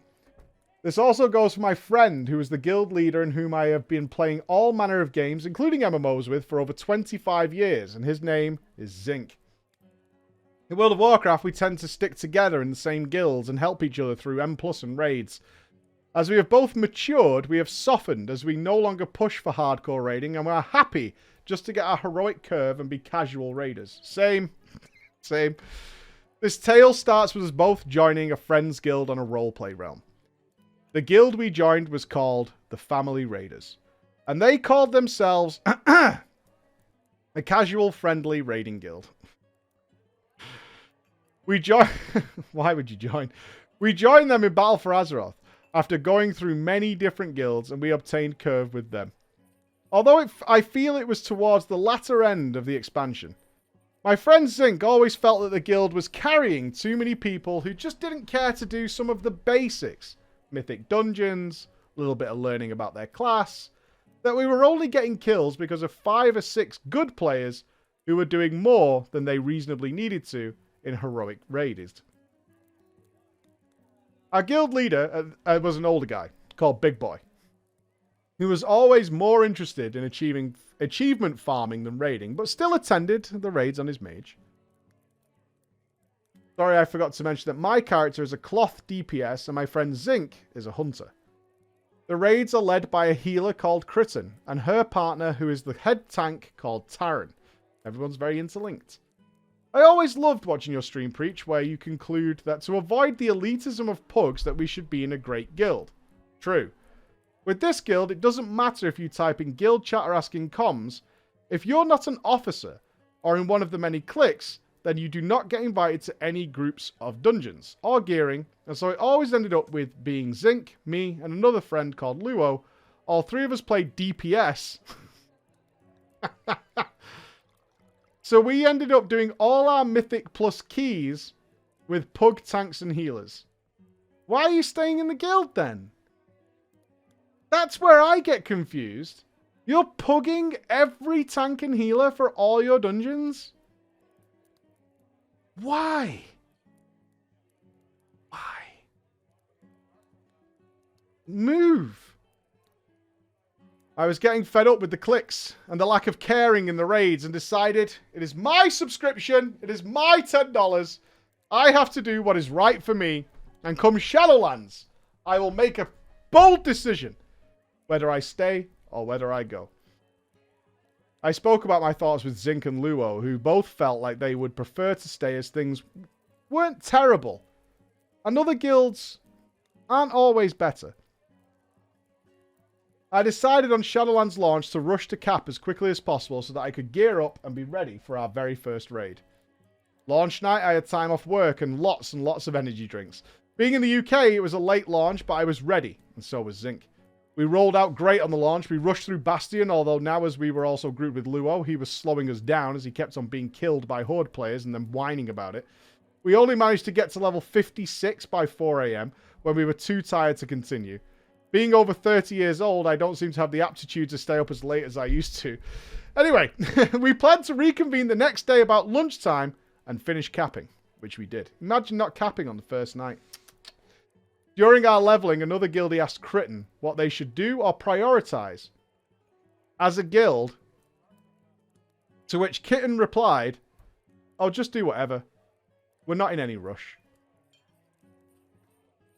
This caught my eye. I thought this was strange. Castle Nathria would open in 2 weeks, and we were nearing Christmas. People would start taking time off, and surely capping and gearing must be a priority. I put this thought to one side. I thought nothing more of it, but made sure I was ready for raid. Right, to be clear, you're in a guild that has decided to take it easy. You're in the wrong here already, right? You decided to turbo cap and turbo raid, and your guild's not doing any of that. Like, you're starting a rave at an old people's home, is what you're doing. You've brought your boombox, you've brought some cocaine, some ecstasy, and you're taking it and dancing your ass off, and none of them are doing any of that at all. They're just like, yeah, just do whatever, right? We'll raid when people are capped. It's no big deal. Within 3 days of capping, I was over 170 item level, and Zinc was near 180. Luo was high 180 because he not only managed to get one of the clicks to run him through dungeons, but when lower geared raiders asked for help to gear, he refused to leave the dungeon group because all Luo cared about was his own gear and showing off on the meters. Even though his nickname in our guild is Floor Hugger. Raid night came, though. We arrange ourselves on time at Castle Nathria. We all group up, and then we get our rousing speech from Kritten. I've already killed these bosses with another guild, and they're hard. So I don't expect many of you to survive, or for us to kill many things tonight. But so we all understand, we're only here to practice, and more importantly, our raids are about having fun. Sounds fucking miserable. I love starting a raid and not expecting to kill anything. That sounds awesome. Practice? Most of you will die. I've killed these with another guild. What was this guy talking about? I can't say I was inspired by his anticipation of failure. But I forgot to mention that prior to the raid start, Zinc told me that the minimum item level to attend the first raid was 130. I then inspected one of the warriors in the raid that Zinc pointed out, who had equipped intellect trinkets to get his item level up. Nice. Nice. Great success.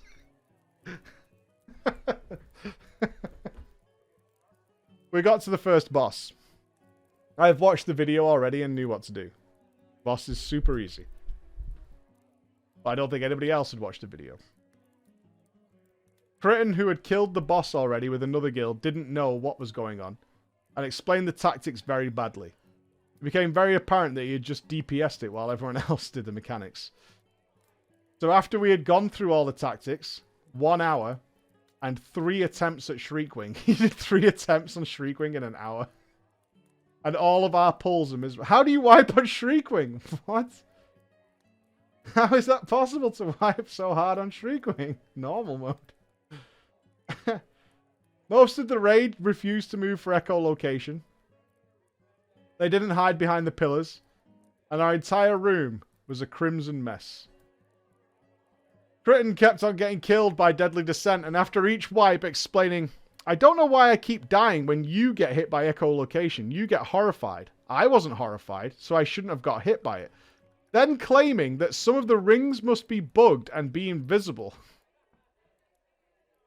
I want to remind you again, this is our raid leader.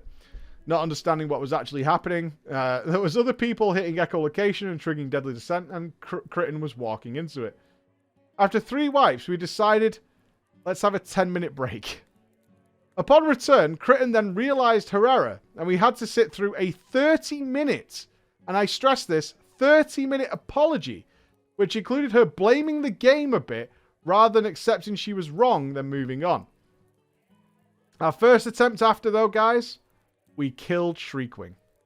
Although the awful off-tank died and was battle res twice within 30 seconds. We did it. We did it. We moved on to the Huntsman.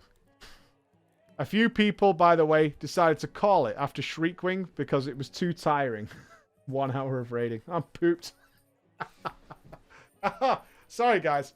I'm pooped. This was big. Oh, my brain is just like, woo! Oh, my brain is just fried, bro. It's fried, dude. Oh, an hour of raiding, 4 tries, man. This is a hard raid, dude. This is tough stuff. I spent longer doing a labs boss in Path of Exile.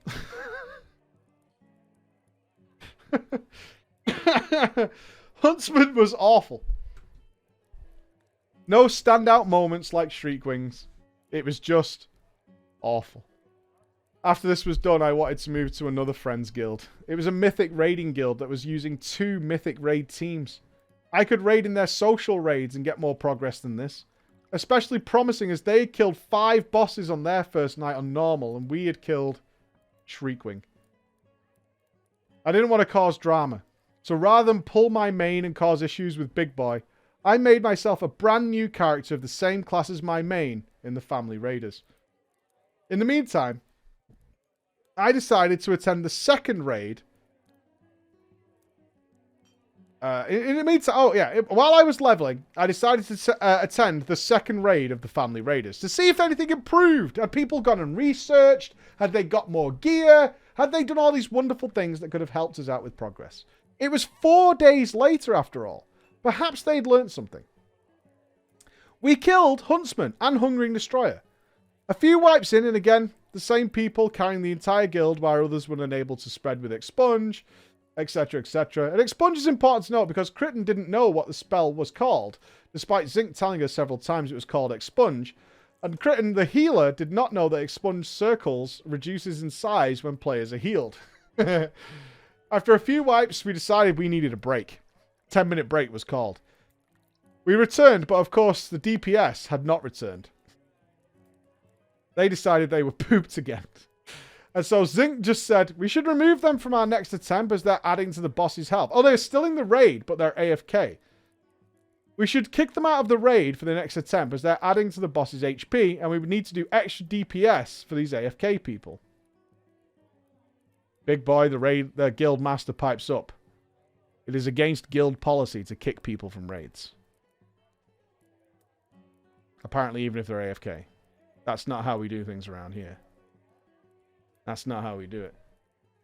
Zinc replied, well, what's the point in pulling then? Or having a break timer if people can just come back whenever? Crichton settled it. Shh! As you know, it doesn't matter because we're here to practice. And we can still practice even if we can't kill the Hungering Destroyer normal. I almost lost my mind. I am not putting aside 6 hours a week to practice bosses while part of the raid team is AFK. We pulled once and it didn't go well. So we then waited 20 minutes for the person to return. Zinc had words with Big Boy, who then changed the guild rules officially from being 15 item levels beneath the loot to come on whatever character you want, because they had read on the forums that Blizzard had made it very hard to gear up. You loosened the gear restrictions?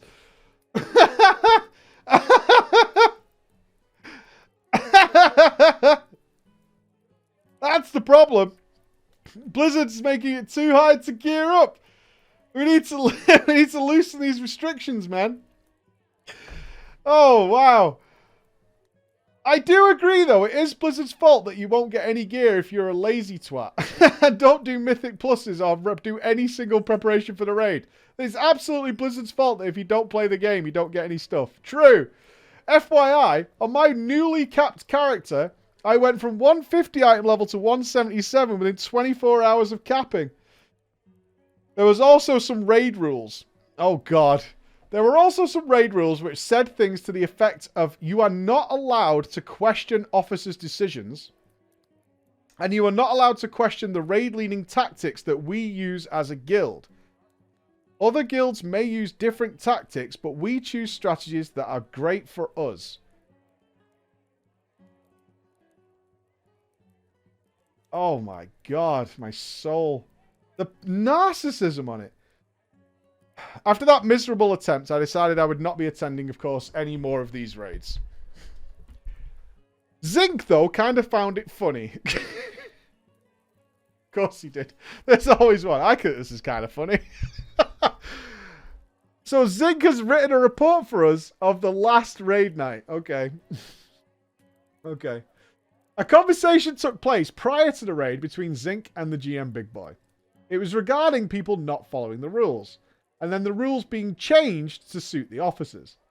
The guildies who have been around longer feel they don't need to work hard to get progression, and also the fact it's acceptable to let one person keep 21 other people waiting 20 minutes. Lastly, Zinc mentioned the fact that Crichton will not accept any help or advice from newbies. On the Sunday raid, Zinc was logged on, but was AFK as he was dealing with a family thing. At 7:30, the invites went out. Zinc had not returned to his keyboard, though, until 7:32. Zinc messaged saying, "Sorry, I'm here. Can I get an invite?" There was a conversation going on in guild chat with raiders and other people out of the raid, and they hadn't pulled the boss yet. Zinc's message was ignored. At 7:37, Zinc said, "I guess you're ignoring then." And Crichton sent an invite which he accepted right away. At that moment, Big Boy whispered Zinc, "Stop complaining. Be on time for raids." At which point Zinc keyed up and said, "I don't think what Big Boy said to me is acceptable, so I think I'm going to step out." And this was followed by Big Boy laughing at him. Zinc then said, "You can laugh, but that is rude. I was dealing with a family emergency." And Crichton said, "Well, why didn't you just accept the invite?" Fucking hell, man. The social expertise on these people is unreal. No, I was dealing with a family emergency. Well, I mean, surely you sat at your PC though, right? Like, why would you leave your PC to deal with an emergency? That makes no sense. Zinc replied that the first invite must have timed out, but that he accepted the second. But as Big Boy is being rude, he would be stepping out of the raid. Crichton said she wasn't listening to this nonsense and started shouting about her being on time. Where Zinc tried to say he wasn't late, but Crichton just said, "You're an idiot. I'm done with you, and it is over for you." Zinc moved down a channel and asked Big Boy to come and talk to him.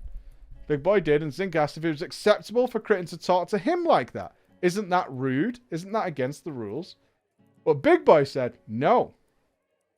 It's not, because Crichton has also stepped out of the raid, so she can speak to you rudely, without it being against the rules." That's fucking huge, brain. That's huge, brain. That's genius.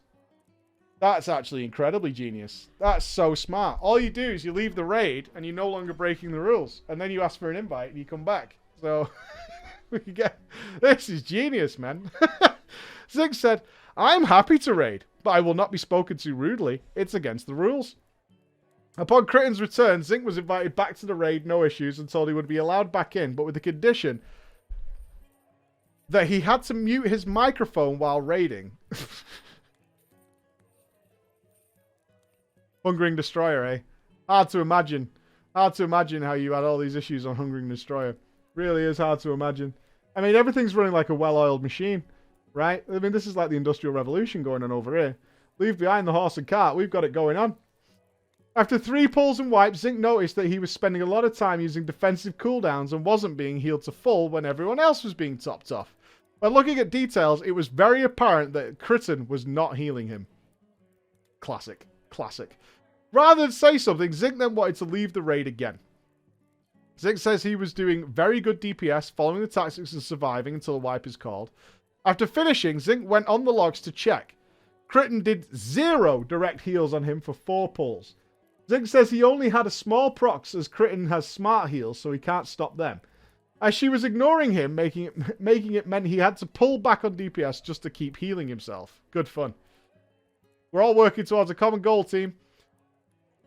After the raid, Zinc took all the information to Big Boy, and he said he was making it hard for him, just like the previous guild, the one Zinc and I used to lead. And some of us are making the guild a toxic place. Zinc said, "Look, there are 6 people in this guild who feel all the same about the state of raiding, but are too scared to say anything because the officers always get their way." Big Boy then directly told Crichton that Zinc had complained about the guild rules, and apparently Crichton said very clearly that she was being victimized because she doesn't like to be questioned in raids. Yeah. Yeah. Yeah. Yeah. Yeah, that is what's happening. People aren't happy about that. Yeah, that's pretty accurate. that's pretty bang on, actually. Yeah. You being an arsehole in raids. Yeah, people are a bit pissed about it. Yeah, to be honest with you. That's not strange at all. Zing said that because Kritten and Big Boy sit next to each other, there is no way she wasn't aware of his rudeness towards Zinc, and that she actually is just annoyed that Zinc called him out in Discord rather than sitting quietly and taking the shit. Big Boy says he's in a difficult position. And when Zinc asked if he was... Zinc's pulled him... Big Boy pulled Zinc aside and got serious. Zinc, have you ever been bullied? Have you ever been victimized? Have you ever been pushed out of a team? No? Well, the way we ran our guild was, no, it wasn't great. Wasn't great compared to this one. In Family Raiders, as Zinc sees it, officers are allowed to bully and harass people and force people to not want to raid with how they act and the way the raids are run. They're not the ones being victimized. Choosing not to heal me in a raid is childish. It shouldn't be tolerated by an officer, let alone the raid leader behaving that way. So they decided to change the raid rules as of this morning. If you sign up, you must be online early. There are no excuses allowed. And if you're late, you're not invited to the raid and you have to give an explanation as to why you were late. If you do not give a satisfactory explanation, this is normal mode, by the way. If you do not give a satisfactory explanation, you receive a yellow card. And similar to football, if you get 2 yellows, you get a red. And if you're disqualified, if you get a red, you are disqualified. If you're not on time, you should change your status to tentative. It does feel like the culture of the officers and the guild leader closing ranks against anyone outside that circle. And as a result of the 5 or 6 people carrying the raid, 3 less of us are going to be raiding with this guild. I ask you, Mike, are we making this situation worse? Or is this relatively normal? Are you for fucking real? Are you asking? No? What? What? Is this relatively normal? No! No! No! It never has been and never will be! Are you trolling right now? No. Just go somewhere else. It'll be fine. Just because... I see why you're worried, though. To be fair, I see why you're worried. Because you ran your guild. Obviously, you've kind of mentioned it at the beginning. That you ran your guild probably like a pair of arseholes, right? You ran your guild really badly. And so you think this is better because of how badly you did your guild. And so this is the good guilds, right? You think this is the good guilds. It's really not. In any way, shape, or form. It's horrible. It's nightmare. Just leave and go somewhere else. Trust me. You can try 5 or 6 different guilds. You'll find a home. It will happen for you. Believe me, man. It will happen for you. You will. Oh, you guys. You make life so much harder. Oh, this is why Master Looter exists. This is why Master Looter exists. Not rolling that back in the new changes, are they? Master Looter's still there. Hey, Weecap's gone, but Master Looter remains. Oh, you guys cause it. Guys, it's 5:01 PM. It is a shorter drama time than normal. But it is time to love you and leave you. I need to relax. I have the team coming in. Monday, our charity subathon begins.